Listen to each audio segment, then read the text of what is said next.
Hello दोस्तों, मैं प्रभास कुमार आप सबका स्वागत करता हूं आपके अपने चैनल D2R स्टडी में। आज मैं दोस्तों इस वीडियो में आपको दोस्तों पॉलिटेक्निक इंट्रेंस एग्जाम 2022 के दोस्तों फिजिक्स के 30 महत्वपूर्ण प्रश्नों बताऊंगा। जी हाँ दोस्तों, ये फिजिक्स के 30 महत्वपूर्ण ऐसे सवाल दोस्तों जो इस बार एग्जाम में आने के बहुत सारे सामने बन रहे हैं। तो इस प्रश्न को आराम से देखिए दोस्तों, क्योंकि आपने बहुत इंपॉर्टेंट प्रश्न है। ये सारे सवाल एग्जाम में आ सकते हैं, क्योंकि फ्रेंड्स मैंने भी एग्जाम दिया था उस वक्त, इसलिए मेरा एक्सपीरियंस है कि क्वेश्चन आने के सामने बन रहा है। मैंने भी दौड़ने से एग्जाम दिया था, मेरा भी रैंक ये आया था। ठीक है फ्रेंड्स, तो इस प्रश्नों को समझना है, क्लियर करना है, तो बस वीडियो को अंत देते रहेगा। वीडियो अच्छा लगा तो वीडियो को लाइक कर दीजिएगा, और कुछ वीडियो सीखेगा तो प्लीज चैनल को सब्सक्राइब कर दीजिएगा। तो now let's start this video.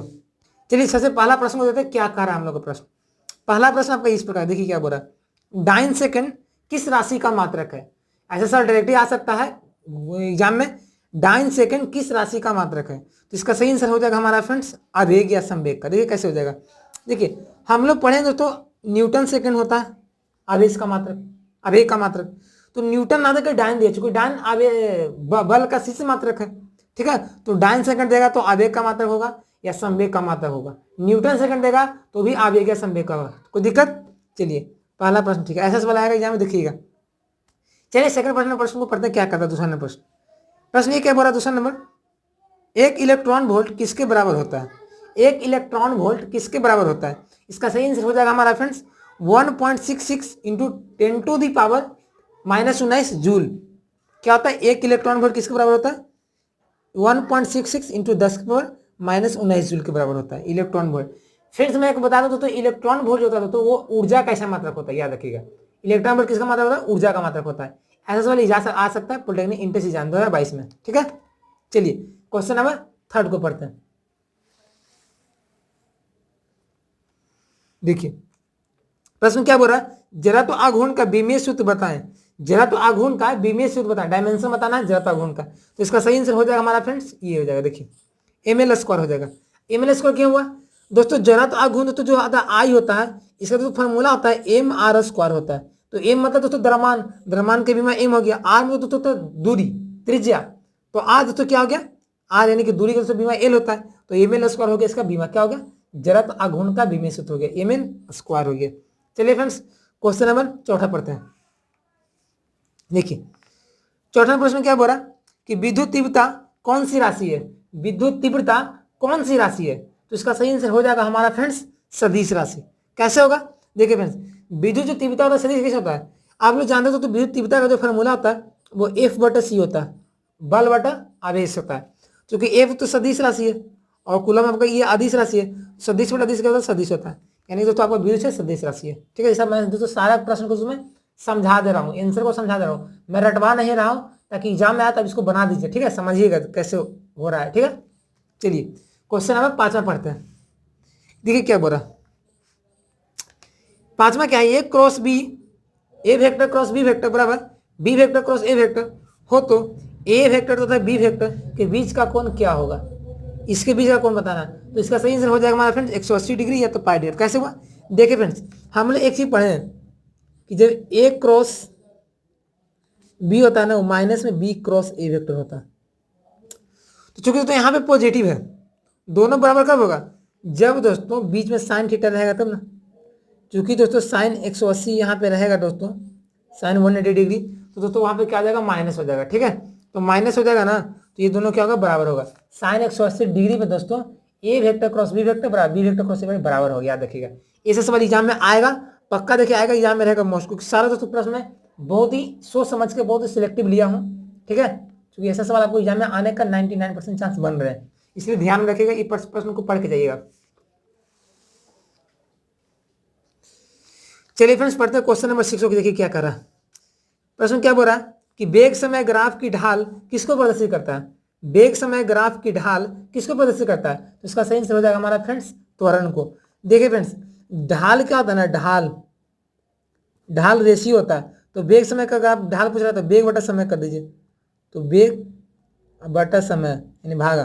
तो आप जानते हैं कि बेग बटा समय क्या होता है, त्वरण होता है, जानते हैं कि एकांक समय परिवर्तन होने वाले बेग को क्या कहते हैं, त्वरण कहते हैं। तो बेग बटा समय त्वरण हो गया, तो बेग समय ग्राफ का ढाल क्या होगा, स्लोप क्या होगा, त्वरण को दर्शाता है। ठीक है, चलिए पढ़ते हैं क्वेश्चन नंबर 7 को। क्या कर रहे देखिए क्या बोल रहा, यदि एक ही दिशा में गतिमान दो वस्तुओं का वेग क्रमशः va तथा vb हो तो बी का अपेक्षिक वेग ए के सापेक्ष होगा। दो वस्तु एक ही दिशा में गतिमान है और पूछ रहा है कि जिसका पहला वस्तु का वेग v है, दूसरा वस्तु का वेग vv है, तो बी का अपेक्षिक वेग पूछ रहा है आपसे। क्या पूछ रहा है? बी का अपेक्षिक वेग पूछ रहा है ए के सापेक्ष। तो इसका हमारा सही आंसर हो जाएगा हमारा फ्रेंड्स vv माइनस v। याद रखिएगा क्या हो जाएगा फ्रेंड्स? vv माइनस v हो जाएगा। ठीक है,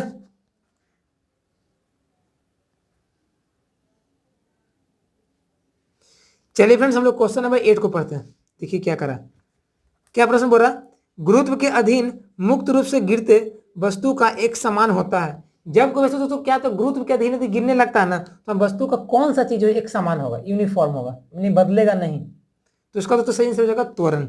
जानते होंगे कि जब भी कोई वस्तु ऊपर से नीचे जब एक समान त्वरण से गिरता है तो वहां पे जी का जो वैल्यू होता है 9.8 मीटर पर सेकेंड स्क्वायर होता है, जो कि कांस्टेंट रहता है, ये चेंज नहीं होता है। तो ये चेंज नहीं होता यानी कि जी यानी कि गुरुत्वीय त्वरण है। तो इसका सही आंसर हो जाएगा त्वरण। तो ऑप्शन में त्वरण रहेगा, वेग रहेगा, समय रहेगा, तो क्या मानिएगा? त्वरण मानिएगा। ठीक है, ऐसा सा दोस्तों एग्जाम में आने का चांस बन रहा है, इसलिए ये सब सारे प्रश्नों को आप देख के समझ के जाइएगा।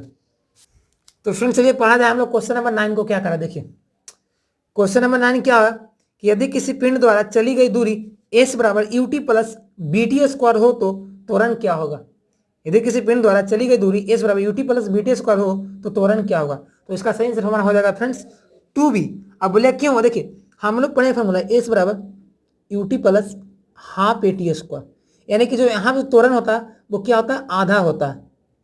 तो उसी प्रकार से दोस्तों तो यहाँ पे b है ना, तो b यहाँ पे क्या होगा?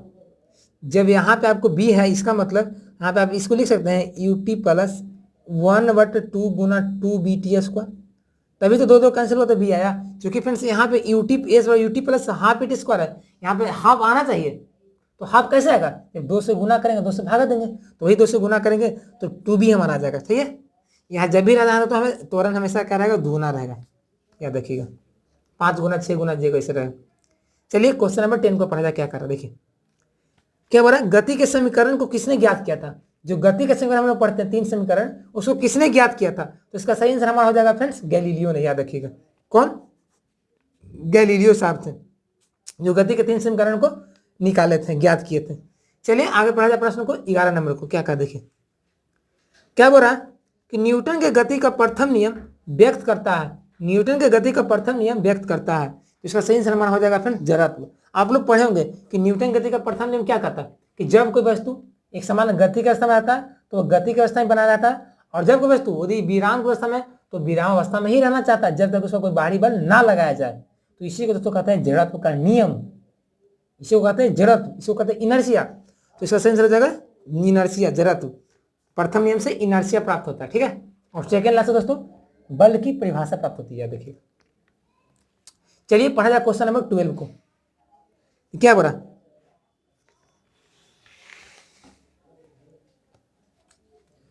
किसी पिंड पर समरूप बल लगाने पर स्थिर रहने वाली राशि क्या है? जब कोई पिंड में दोस्तों समरूप बल लगाते हैं तो स्थिर रहने वाली राशि है, यानी कि कौन सा राशि कांस्टेंट रहता है, स्थिर रहता है, नहीं चेंज होता है। तो इसका सही आंसर हमारा हो जाएगा फ्रेंड्स त्वरण। याद रखिएगा जब कोई पिंड पर बल लगाता है दोस्तों तो स्थिर जो कांस्टेंट राशि रहेगा वो त्वरण रहेगा। याद रखिएगा त्वरण कांस्टेंट रहेगा। ठीक है, इसे साल एग्जाम में आएगा देखिएगा। चलिए क्वेश्चन नंबर 13 को पढ़ते हैं। देखिए क्या बोल रहा है, किसी पिंड के संवेग में परिवर्तन 25 kg मीटर पर सेकंड है तो आवेग का मान क्या होगा? किसी पिंड के संवेग में परिवर्तन 25 kg मीटर पर सेकंड है तो आवेग का मान क्या होगा? तो इसका सही आंसर हमारा हो जाएगा फ्रेंड्स 25 न्यूटन सेकंड, या दोस्तों kg मीटर पर सेकंड ही बोल सकते हैं।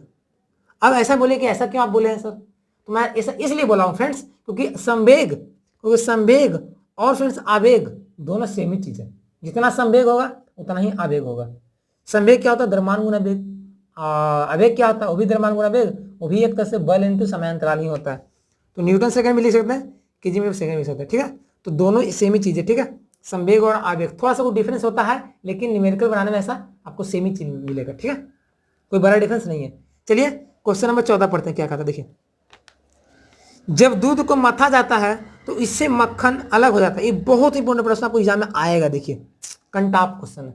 क्या बोल रहा है कि जब दूध को मथा जाता है तो इससे मक्खन अलग हो जाता है, किसके कारण? तो इसका सही आंसर हमारा हो जाएगा फ्रेंड्स अपकेंद्रीय बल के कारण। क्या हो जाएगा? अपकेंद्रीय बल के कारण। ये भी है मान लीजिए। क्वेश्चन आएगा, ठीक है। किसके कारण? अब केंद्रीय बल के कारण। जब दूध माता है तो वहां पे क्या होता है ना, अलग हो जाता है मक्खन दूध से, तो वो अब केंद्रीय बल, सेंट्रीफ्यूगल फोर्स बोलते हैं अंग्रेजी में इसको, ठीक है।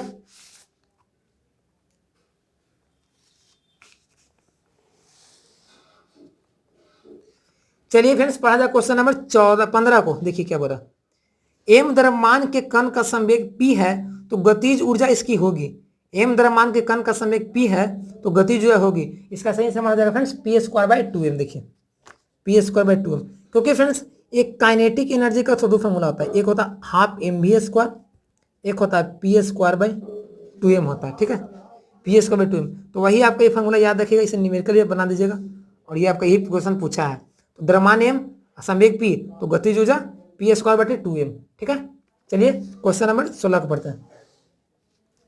देखिए प्रश्न क्या बोल रहा है, समान ताप पर दो गेंदें टकराती है तो संरक्षित भौतिक राशि होगा। दोस्तों जब मान लीजिए कोई दो गेंद है एक समान सेम टेम्परेचर पर टकराता है तो उसके लिए कौन सा क्वांटिटी, कौन सा राशि कांस्टेंट होगा, ये पूछा जा रहा है आपका सवाल। तो इसका सही आंसर हो जाएगा फ्रेंड्स संवेग। संवेग कांस्टेंट होगा, याद रखिएगा p। जब दो गेंद टकराएगा दोस्तों समान ताप पे तो वहां पे कौन सा कांस्टेंट होगा, संवेग कांस्टेंट होगा। इस सब क्वेश्चन को याद रखिएगा, एग्जाम में आने का लायक सवाल, ये सब बहुत आता भी है एग्जाम में, ठीक है, इस तरह का सवाल। चलिए क्वेश्चन नंबर 17 को पढ़ते हैं। फ्रेंड्स क्वेश्चन नंबर 17 हमारा इस प्रकार, देखिए क्या बोल रहा है, किसी पिंड का संवेग दुगुना कर दें तो उसकी गतिज ऊर्जा हो जाएगी। तो इसका सही आंसर हमारा हो जाएगा फ्रेंड्स 4 गुना। बोले क्यों? क्योंकि मैंने अभी बताया था कि काइनेटिक जो एनर्जी होता है ना वो p²/2m होता है, यानी कि p² गुना हो गया स्क्वायर का, तो दुगुना करेंगे तो 4 गुना हो जाएगा। जब इसको दुगुना करेंगे तो 2 का स्क्वायर 4 हो जाएगा ना, 3 मतलब 9 गुना। तो इस तरह से संवेग को दुगुना करेंगे तो 4 गुना हो जाएगा। यदि फ्रेंड्स आपसे कोई परसेंटेज पूछे कितना परसेंट की वृद्धि होगी तो 300% की वृद्धि होगी, याद रखिएगा क्या होगा, 300% की वृद्धि। चलिए क्वेश्चन नंबर 18 पढ़ते हैं। क्या बोला, पूर्णतः प्रत्यास्थ टक्कर के लिए ई का मान है। पूर्णतः प्रत्यास्थ टक्कर के लिए ई का मान है, इसका सही आंसर हो जाएगा हमारा फ्रेंड्स 1, याद रखिएगा। जब दोस्तों टक्कर पूर्णतः प्रत्यास्थ यानी कि एकदम क्या बोल सकते हैं प्योरली इलास्टिक, तो वहां पे फ्रेंड्स जो प्रत्यास्थता गुणांक होता है ई को क्या कहते हैं दोस्तों, ई को हम लोग कहते हैं प्रत्यास्थता गुणांक। क्या कहते हैं, प्रत्यास्थता गुणांक। तो ये जो E1 हो जाएगा, याद रखिएगा जब पूर्णतः प्रत्यास्थ रहेगा तब। चलिए 19 को पढ़ते हैं। क्या कहा, देखिए क्या बोला कि जरात्म आघूर्ण और कोणीय त्वरण के गुणनफल कहलाता है। 19वां प्रश्न क्या बोला, जरात्म आघूर्ण और कोणीय त्वरण के गुणनफल कहलाता है। तो इसका सही आंसर हो जाएगा आपका बल आघूर्ण, याद रखिएगा। बल आघूर्ण तो होता है जो टाउ होता है दोस्तों, वो जरात्म आघूर्ण आई और कोणीय त्वरण अल्फा, तो टाउ बराबर आई अल्फा फॉर्मूला होता है, तो इसी का गुणनफल होता है, ठीक है। जरात्म आघूर्ण गुना कोणीय त्वरण के गुणनफल को बल आघूर्ण कहते हैं, याद रखिएगा। सवाल एग्जाम में आएगा, ठीक है, तो बना दीजिएगा। चलिए पढ़ा जाए प्रश्न 20 को। देखिए क्या बोला, 20 प्रश्न के बहुत इंपॉर्टेंट प्रश्न आने वाले एग्जाम में। क्या बोला, पृथ्वी के लिए गुरुत्वीय त्वरण का मान महत्तम होता है। पृथ्वी के लिए गुरुत्वीय त्वरण का मान महत्तम होता है, यानी कि कहां पर जी का मान मैक्सिमम होता है। तो इसका सही आंसर हो जाएगा हमारा फ्रेंड्स ध्रुव पे। क्या हो जाएगा, ध्रुव पे, यानी कि एट पोल।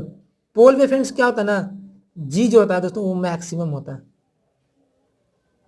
क्या होता है, जी जो होता है मैक्सिमम होगा, याद रखिएगा।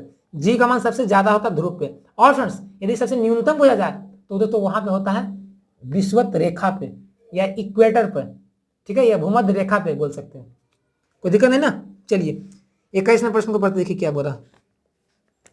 ये बहुत बार तो एग्जाम में सवाल आया है। क्या बोला, भू स्थिर उपग्रह पृथ्वी की सतह से कितनी दूरी पर है। पूछा जा रहा प्रश्न, क्या भू स्थिर उपग्रह पृथ्वी की सतह से कितनी दूरी पर है। तो इसका सही आंसर हो जाएगा हमारा फ्रेंड्स 36,000 किलोमीटर।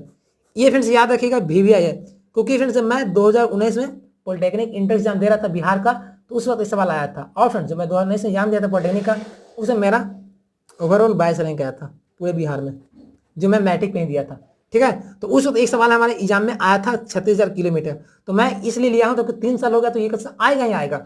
याद रखिएगा दोस्तों, मैं अपने से बता रहा हूँ, इसको याद रखिएगा, क्वेश्चन आएगा। 36,000 किलोमीटर होता है भूस्थिर उपग्रह की सतह से दूरी, ठीक है। चलिए क्वेश्चन नंबर 22 को पढ़ते हैं।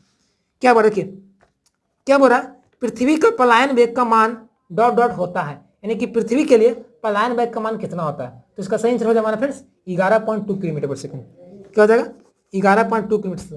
देखिए पलायन वेग क्या होता है दोस्तों, जो ऐसा वेग जिससे हम लोग किसी वस्तु को फेंके तो पृथ्वी के बाहर चला जाए, यानी कि वापस हमारे द्वारा लौट के हाथ में नहीं है। जैसे बॉल को फेंकते हैं हम लोग तो फिर क्या होता है, वापस चलाता है, नीचे चलाता है। लेकिन यदि बॉल को इस वेलोसिटी से फेंकेगा ना तो बॉल पृथ्वी पर वापस नहीं आएगा, ये पृथ्वी को सतह को पार करके बाहर चला जाएगा, अंतरिक्ष में चला जाएगा। ठीक है, तो इसी को कहते हैं पलायन वेग, याद रखिएगा इस सम्मान को। इससे एग्जाम में सवाल डायरेक्टली आएगा, कुछ ज्यादा हार्ड नहीं आता एग्जाम पॉलिटेक्निक का, बस थोड़ा सा समझिएगा तो बना दीजिए, क्लियर कर लीजिएगा, गवर्नमेंट कॉलेज मिल जाएगा। ठीक है, चलिए पढ़ा जाए प्रश्न 23 को। क्या बोला, प्रतिबल तथा विकृति का अनुपात कहलाता है। 23वां नंबर, प्रतिबल तथा विकृति का अनुपात कहलाता है। प्रतिबल तथा विकृति का अनुपात कहलाता है, इसका सही आंसर हो जाएगा हमारे फ्रेंड्स प्रत्यास्था गुना। क्या देखिएगा, प्रतिबल विकृति के अनुपात को क्या कहते हैं, प्रत्यास्था गुना, न्यूटन पर मीटर स्क्वायर। क्या कहते हैं, न्यूटन पर मीटर स्क्वायर ऐसा मात्रक होता है, और इसके रेशियो को क्या कहते हैं, प्रत्यास्था गुना। क्या देखिएगा, एग्जाम में से सवाल आ सकता है। ठीक है, चलिए 24 नंबर प्रश्न को पढ़ते हैं। क्या कहते हैं देखिए, ये बोला क्या कि यदि क्षेत्रफल नहीं, यदि क्षेत्रफल 1/4 हो जाए तो दाब हो जाएगा। यदि क्षेत्रफल को 1/4 कर दें तो दाब क्या हो जाएगा, तो इसका सही आंसर हो जाएगा फ्रेंड्स 4 गुना। याद रखिएगा कैसे, क्योंकि आप लोग पढ़े होंगे जो प्रेशर होता है ना वो F/A होता है। इसका मतलब जो प्रेशर होता है वो इन्वर्सली प्रोपोर्शनल होता है, यानी कि जब क्षेत्रफल बढ़ेगा तो दाब घटेगा, क्षेत्रफल घटेगा तो दाब बढ़ेगा। तो चूंकि क्षेत्रफल को हम क्या कर रहे हैं, 4 गुना कर रहे हैं, तो प्रेशर क्या हो जाएगा, 1/4 हो जाएगा। तो वही आपका आंसर हो जाएगा। ये सब सवाल एग्जाम में आएगा, और देखिएगा आएगा तो बनाना आपको पड़ेगा, क्योंकि इसमें मैं बता दे रहा हूँ तो मैं भी एग्जाम दिया हूँ तो मेरा भी कुछ अनुभव है। ठीक है, चलिए 25वां नंबर प्रश्न को पढ़ते हैं। क्या करा, बर्नौली का परिमेय आधारित है। बर्नौली का परिमेय आधारित है, तो इसका सही आंसर हो जाएगा फ्रेंड्स ऊर्जा के संरक्षण पर। याद रखिएगा ऊर्जा के संरक्षण पर। तो जो बर्नौली का तो परिमेय है ना वो दोस्तों, जिससे आप देखते होंगे एरोप्लेन वगैरह उड़ते रहता है आकाश में, तो वो सर बर्नौली के परिमेय में उड़ता है। तो वहां पे ऊर्जा जो होता है ना कंजर्व होता है, ऊर्जा संरक्षित होता है। याद रखिएगा। ठीक है, चलिए हम लोग क्वेश्चन नंबर 26 को पढ़ते हैं। फ्रेंड्स पढ़ा जाए 26 में प्रश्न देखिए क्या कर रहा है, बोला क्या, पृष्ठ तनाव की उत्पत्ति का कारण है। पृष्ठ तनाव की उत्पत्ति का कारण है, यानी कि जो पृष्ठ तनाव होता है, जो सरफेस टेंशन होता है, वो किसी कारण उत्पत्ति उसका हुआ है। तो इसका सही आंसर हमारा हो जाएगा फ्रेंड्स ससंजक बल। क्या हो जाएगा, ससंजक बल। देखिए बहुत इंपॉर्टेंट है प्रश्न, ये भी मान लीजिए आ जाएगा। देखिए दोस्तों मैं 30 जो प्रश्न बताऊं दोस्तों, 30 प्रश्न को याद कर लीजिए, इसमें आएगा ही आएगा सवाल। ठीक है, उल्टा करके घुमा के आएगा ही आएगा। ठीक है, क्योंकि क्वेश्चन बहुत इंपॉर्टेंट से लिया गया है। तो ससंजक बल के कारण पृष्ठ तनाव की उत्पत्ति हुआ है। ठीक है, चलिए क्वेश्चन नंबर 7 आज पढ़ते हैं। क्या देखिए पढ़ा, एक लड़की झूले पर बैठी है, या एक लड़की झूले पर झूल रही है। ठीक है, एक लड़की झूले पर झूल रही है, यदि वह खड़ी हो जाए तो झूलने का आवर्तकाल क्या होगा। तो इसका फ्रेंड्स हमारा हो जाएगा घट जाएगा। याद रखिएगा, जब तो जो झूला झूल रही थी लड़की, यदि वो लड़की खड़ा हो जाती है तो क्या हो जाएगा ना, आवर्तकाल घट जाएगा। याद रखिएगा क्या जाएगा, घट जाएगा। याद रखिए क्वेश्चन सवाल एग्जाम में आया है, पॉलिटेक्निक में आएगा ही आएगा। ठीक है, चलिए क्वेश्चन नंबर 28 पढ़ते हैं। देखिए क्या बोल रहा है, केल्विन पैमाने पर पानी का क्वथनांक होता है। केल्विन पैमाने पर पानी का क्वथनांक होता है, तो इसका सही आंसर हमारा हो जाएगा फ्रेंड्स 373 केल्विन। अब बोले क्यों, देखिए फ्रेंड्स जो के का जो मान होता है ना वो 273 प्लस डिग्री सेल्सियस होता है। तो हम जानते हैं कि 100 डिग्री सेल्सियस में पानी उबलता है, खौलता है, बॉइलिंग पॉइंट है।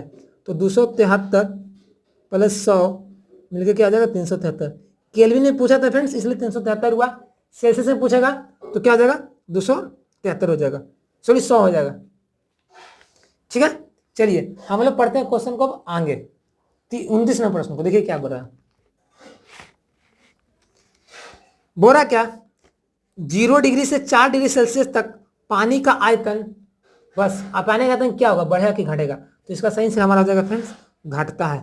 देखिएगा जब दोस्तों पानी का जो आयतन बोला जाए ना तो 0 डिग्री से 4 डिग्री सेल्सियस के बीच घटेगा। लेकिन फ्रेंड्स यदि बोला जाए 0 से 4 के बीच ना तो जो घनत्व जो होगा ना, घनत्व वो दोस्तों बढ़ता है। याद रखिएगा घनत्व जो बोला जाए दोस्तों, घनत्व पूछे जाए प्रश्न एग्जाम में कि 0 से 4 के बीच क्या होता है, बढ़ता है। आयतन पूछेगा तो घटता है। याद रखिएगा सब क्वेश्चन वाले एग्जाम में आता है, पूछता भी है। चलिए ओवर द लास्ट क्वेश्चन इस वीडियो का 30वां नंबर पढ़ते देखिए, क्योंकि एग्जाम में 30 क्वेश्चन आपको आएंगे बिहार पॉलिटेक्निक में। चलिए इसको पढ़ते क्या का, देखिए न्यूमेरिकल टाइप का है, जो एसएस वाले एग्जाम में आता है। ये आपका है सर्किट, इस तरह का दिया गया है, सर्किट डायग्राम है। अब बोल रहा है क्या कि ए और बी के बीच समतुल प्रतिरोध निकाले। ए और बी के बीच समतुल प्रतिरोध निकाले। यहाँ पे 3 ओम है, ये आपका 3, यहाँ पे 10 ओम है, 2 ओम है, 3 ओम है, 3 ओम, 4 ओम। अब इसका आंसर निकालना है। तो इसका आंसर दोस्तों देखिए क्या आएगा 10 आएगा। अब कैसे आएगा देखिए कैसे कहता है,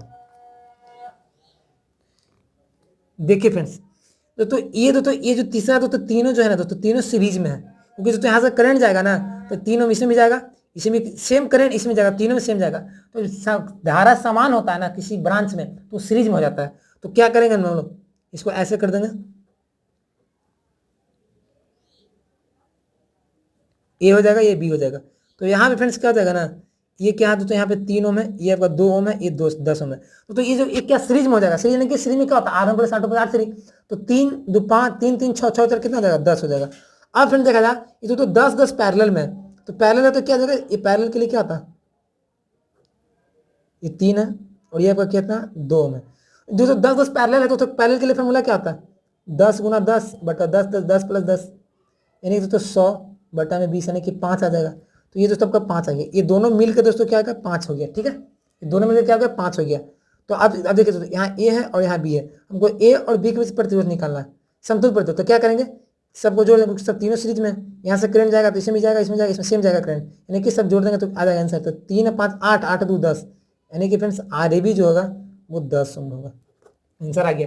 कैसे में आंसर आया समझे, सीरीज पैरेलल के करने से, इसमें सीरीज पैरेलल पर दिमाग लगाना है, आपको सारा क्वेश्चन बन जाएगा। ठीक है फ्रेंड्स दोस्तों में ये पार्ट 1 है, 30 क्वेश्चन का दोस्तों पार्ट 1 है। ऐसे में पार्ट 3 लाऊंगा दोस्तों, पार्ट 3 में 30 क्वेश्चन लूंगा, आपको वो वीडियो तीनों देख लीजिएगा तो एग्जाम में जाइएगा, धड़ल्ले से आप क्वेश्चनों को बना दीजिएगा और अच्छा रैंक ला के आप अच्छे government engineering college polytechnic college में पढ़िएगा। ठीक है, तो इसके लिए बस इंतजार करना पड़ेगा। तो ये वीडियो देख लीजिए, इसे सारा क्वेश्चन को समझ लीजिए, आप एग्जाम में बना दीजिएगा। ठीक है, तो फ्रेंड्स आज तक बस इतना ही। आज का वीडियो लेक्चर कैसा लगा, कुछ सीखे ना फ्रेंड्स, तो प्लीज यार वीडियो को लाइक कर दीजिएगा और चैनल को सब्सक्राइब नहीं किए होंगे, पहली बार होंगे तो प्लीज हमारे चैनल को सब्सक्राइब कर दीजिएगा, क्योंकि मैं ऐसे ही महत्वपूर्ण वीडियो लाता रहता हूँ। और फ्रेंड्स वीडियो को अब तक शेयर नहीं किएंगे तो अपने फ्रेंड्स से शेयर करिए, जो अक्सर पढ़ते हैं पॉलिटेक्निक की तैयारी कर रहे हैं, ताकि वो भी सीखेंगे, आगे बढ़ेंगे, अच्छे रैंक को भी लाएंगे। ठीक है, तो शेयर करिए, मिलते हैं नए वीडियो में, तब तक के लिए बने, टेक केयर, बाय।